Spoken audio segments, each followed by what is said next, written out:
سالار نے نیند میں اپنے موبائل کی بیپ سنی تھی۔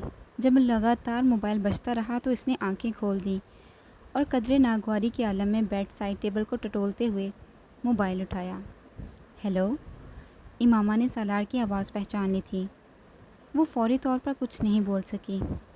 ہیلو، اس کی خوابیدہ آواز دوبارہ سنائی دی۔ سالار، اس نے اس کا نام لیا۔ بول رہا ہوں، اس نے اسے خوابیدہ آواز میں کہا۔ میں امامہ بول رہی ہوں، وہ کہنے والا تھا۔ کون امامہ؟ میں کسی امامہ کو نہیں جانتا، مگر اس کے دماغ نے کرنٹ کی طرح اسے سگنل دیا تھا۔ اس نے بے اختیار آنکھیں کھول دیں۔ وہ نام کے ساتھ اس کی آواز کو بھی پہچان چکا تھا۔ میں وسیم کی بہن بول رہی ہوں۔ اس کی خاموشی پر امامہ نے اپنا تعارف کروایا۔ میں پہچان چکا ہوں۔ سالار نے ہاتھ بڑھا کر بیڈ سائڈ لیمپ کو آن کر دیا۔ اس کی نیند غائب ہو چکی تھی۔ ٹیبل پر پڑی ہوئی اپنی رسٹ واچ اٹھا کر وقت دیکھا۔ گھڑی 3:10 بجا رہی تھی۔ اس نے قدرے بے یقینی سے ہونٹ سکیڑتے ہوئے گھڑی کو دوبارہ ٹیبل پر رکھ دیا۔ دوسری طرف اب خاموشی تھی۔ ہیلو، سالار نے دوبارہ اسے مخاطب کیا۔ سالار، مجھے تمہاری مدد کی ضرورت ہے۔ سالار کے ماتھے پر کچھ بل آئے۔ میں نے ایک بار تمہاری زندگی بچائی تھی، اب میں چاہتی ہوں تم میری زندگی بچاؤ۔ وہ کچھ نہ سمجھنے والے انداز میں اس کی بات سنتا رہا۔ میں لاہور میں کسی سے رابطہ کرنا چاہتی ہوں، مگر کر نہیں پا رہی۔ کیوں؟ وہاں سے کوئی فون نہیں اٹھا رہا۔ تم رات کے اس وقت؟ امامہ نے اس کی بات کاٹ دی۔ پلیز، اس وقت صرف میری بات سنو۔ میں دن کے وقت فون نہیں کر سکتی، اور شاید کل رات کو بھی نہ کر سکوں۔ میرے گھر والے مجھے فون نہیں کرنے دیں گے۔ میں چاہتی ہوں کہ تم ایک ایڈریس اور فون نمبر نوٹ کر لو اور اس پر ایک آدمی سے کانٹیکٹ کرو۔ اس کا نام جلال انصر ہے۔ تم اس سے صرف یہ پوچھ کر بتا دو کہ میرے پیرنٹس نے یہاں میری شادی طے کر دی ہے اور وہ مجھے اب شادی کے بغیر لاہور آنے نہیں دیں گے۔ سالار کو اچانک اس سارے معاملے سے دلچسپی پیدا ہونے لگی۔ کمبل کو اپنے گھٹنوں سے اوپر تک کھینچتے ہوئے وہ امامہ کی بات سنتا رہا۔ وہ ایک ایڈریس اور فون نمبر دہرا رہی تھی۔ سالار نے اس نمبر اور ایڈریس کو نوٹ نہیں کیا۔ اس کی ضرورت نہیں تھی۔ اس نے پوچھا، اور اگر میرے فون کرنے پر بھی کسی نے فون نہیں اٹھایا تو؟ جب وہ خاموش ہو گئی تو اس نے پوچھا۔ دوسری طرف لمبی خاموشی رہی۔ پھر امامہ نے کہا، تم لاہور جا کر اس آدمی سے مل سکتے ہو؟ پلیز، یہ میرے لیے بہت ضروری ہے۔ اس بار امامہ کی آواز ملتجیانہ تھی۔ اور اگر اس نے پوچھا کہ میں کون ہوں تو؟ تم جو چاہے اسے بتا دینا، مجھے اس سے دلچسپی نہیں ہے۔ میں صرف اس مصیبت سے چھٹکارا چاہتی ہوں۔ کیا یہ بہتر نہیں ہے کہ تم اس آدمی سے خود بات کرو؟ سالار نے کچھ سوچتے ہوئے کہا۔ میں تمہیں بتا چکی ہوں کہ شاید مجھے دوبارہ فون کا موقع نہ ملے، اور فی الحال تو آدمی فون ریسیو نہیں کر رہا۔ سالار نے اس کی بات کے جواب میں کچھ نہیں کہا، اور اس نے مایوسی کے عالم میں مزید کچھ کہے بغیر فون رکھ دیا۔ سالار موبائل بند کرنے کے بعد کچھ دیر اسے ہاتھ میں لے کر بیٹھا رہا۔ جلال انصر، امامہ ہاشم، رابطہ، پیرنٹ سے بات، زبردستی کی شادی۔ اس نے وہاں بیٹھے بیٹھے اس جگسا پزل کے ٹکڑوں کو جوڑنا شروع کر دیا۔ اس نے امامہ سے جلال کے بارے میں پوچھا نہیں تھا کہ اس سے امامہ کا تعلق کس طرح کا ہو سکتا تھا۔ وہ اپنی داہنی ٹانگ ہلاتے ہوئے ان دونوں کے بارے میں سوچتا رہا۔ اسے یہ صورتحال خاصی دلچسپ محسوس ہو رہی تھی کہ امامہ جیسی لڑکی اس طرح کے کسی افیئر میں انوالو ہو سکتی تھی۔ وہ اپنے لیے اس کی ناپسندیدگی سے بھی واقف تھا اور اسے یہ بات بھی حیران کر رہی تھی کہ اس کے باوجود وہ اس سے مدد مانگ رہی تھی۔ یہ کیا کر رہی ہیں خاتون؟ مجھے استعمال کرنے کی کوشش یا پھنسانے کی کوشش؟ اس نے دلچسپی سے سوچا۔ کمبل اپنے سینے تک کھینچتے ہوئے آنکھیں بند کر لیں، مگر نیند اس کی آنکھوں سے مکمل طور پر دور تھی۔ وہ پچھلے کئی سالوں سے وسیم اور اس کے گھر والوں کو جانتا تھا۔ وہ امامہ کو بھی سرسری طور پر دیکھ چکا تھا، مگر ان ملاقاتوں میں اس نے امامہ پر کبھی غور نہیں کیا تھا۔ وہ اس کے بارے میں زیادہ کچھ نہیں جانتا تھا۔ اس کے اپنے گھر والوں کے برعکس وسیم کا گھرانہ خاصا روایت پرست تو تھا، اور وہ کبھی بھی اس طرح کھلے عام ان کے گھر نہیں جا سکا جس طرح وہ اپنے دوسرے دوستوں کے گھروں میں چلا جاتا تھا۔ مگر اس نے اس بات پر بھی کبھی زیادہ غور نہیں کیا۔ اس کا خیال تھا کہ ہر خاندان کا اپنا ماحول اور روایات ہوتی ہیں، اسی طرح وسیم کے خاندان کی بھی اپنی روایات تھیں۔ اسے امامہ کے موڈ اور ٹیمپرامنٹ کا تھوڑا اندازہ تھا، مگر اس طرح اچانک امامہ کی کال وصول کر کے وہ اس حیرت کے جھٹکے سے سنبھل نہیں پا رہا تھا جو اسے لگا تھا۔ جب وہ کافی دیر تک سونے میں کامیاب نہیں ہوا تو وہ کچھ جھنجھلا سا گیا۔ بھاڑ میں جائے امامہ اور یہ سب، to hell with Imama and all the rest, وہ بڑبڑایا، اور کروٹ لے کر اس نے تکیہ اپنے چہرے کے اوپر رکھ دیا۔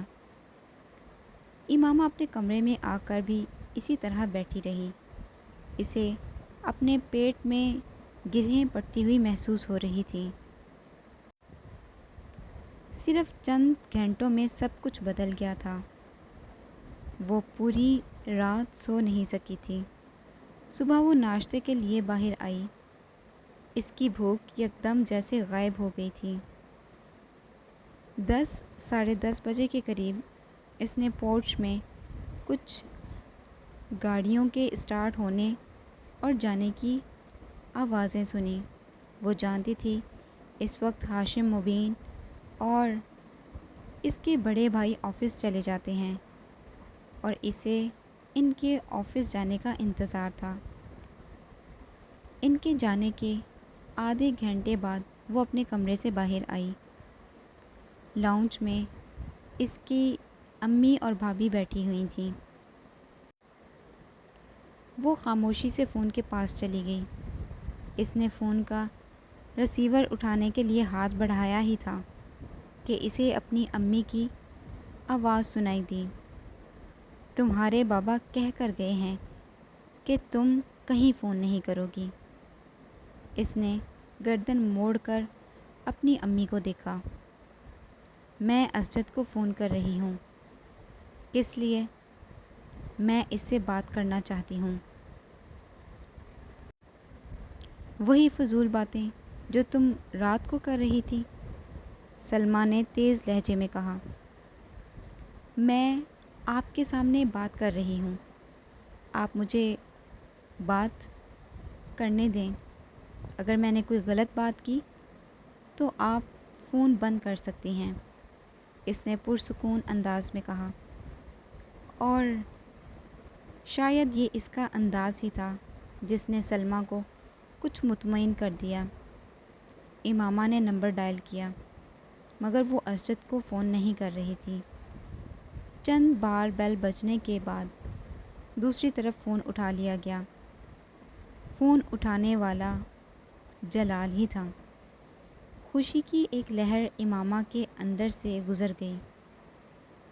ہیلو، میں امامہ بول رہی ہوں، اس نے جلال کا نام لیے بغیر اعتماد سے کہا۔ تم بتائے بغیر اسلام آباد کیوں چلی گئیں؟ میں کل تم سے ملنے ہاسٹل گیا تھا، جلال نے کہا۔ میں اسلام آباد آئی ہوئی ہوں اسجد، امامہ نے کہا۔ اسجد؟ دوسری طرف سے جلال کی آواز آئی۔ تم کس سے کہہ رہی ہو؟ مجھے بابا نے رات ہی بتایا کہ میری شادی کی تاریخ طے ہو گئی ہے۔ امامہ، جلال کو جیسے ایک کرنٹ لگا۔ شادی کی تاریخ؟ امامہ اس کی بات سنے بغیر اسی پرسکون انداز میں بولتی رہی۔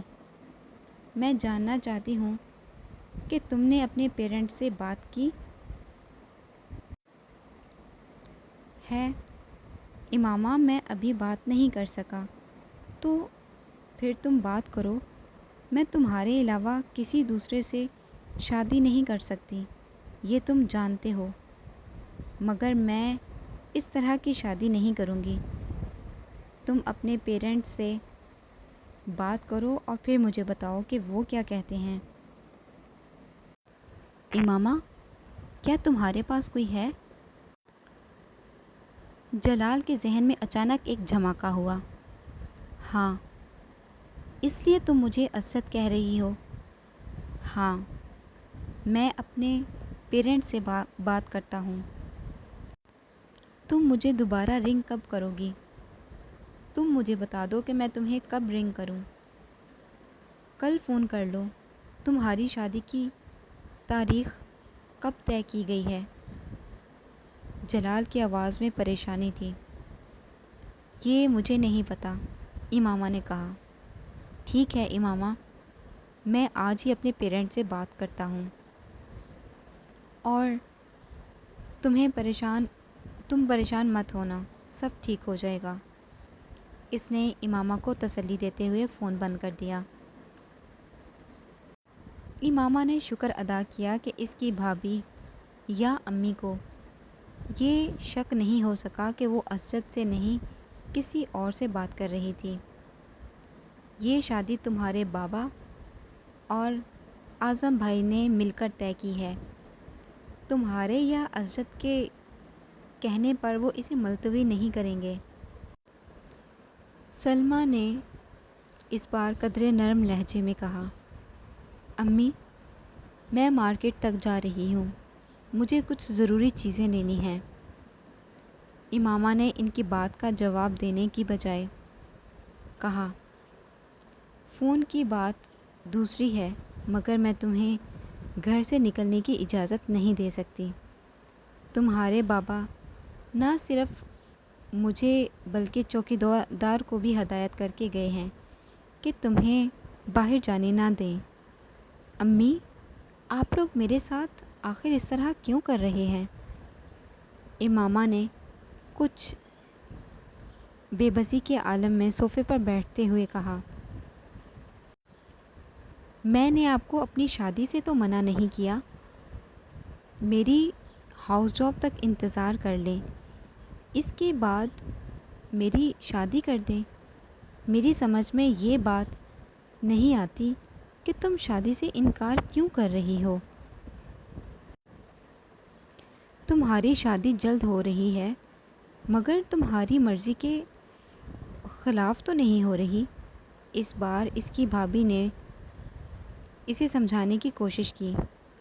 خواہ مخواہ کل رات سے پورا گھر ٹینشن کا شکار ہے اور میں تو تمہیں دیکھ کر حیران ہوں، تم تو کبھی بھی اس طرح ضد نہیں کرتی تھی،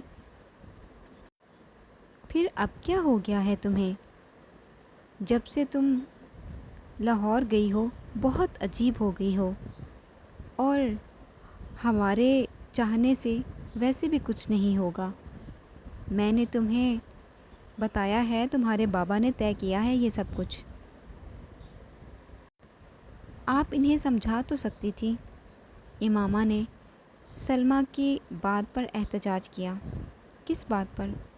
سمجھاتی تو تب اگر مجھے کوئی بات قابل اعتراض لگتی، اور مجھے کوئی بات قابل اعتراض نہیں لگی، سلمیٰ نے بڑے آرام سے کہا۔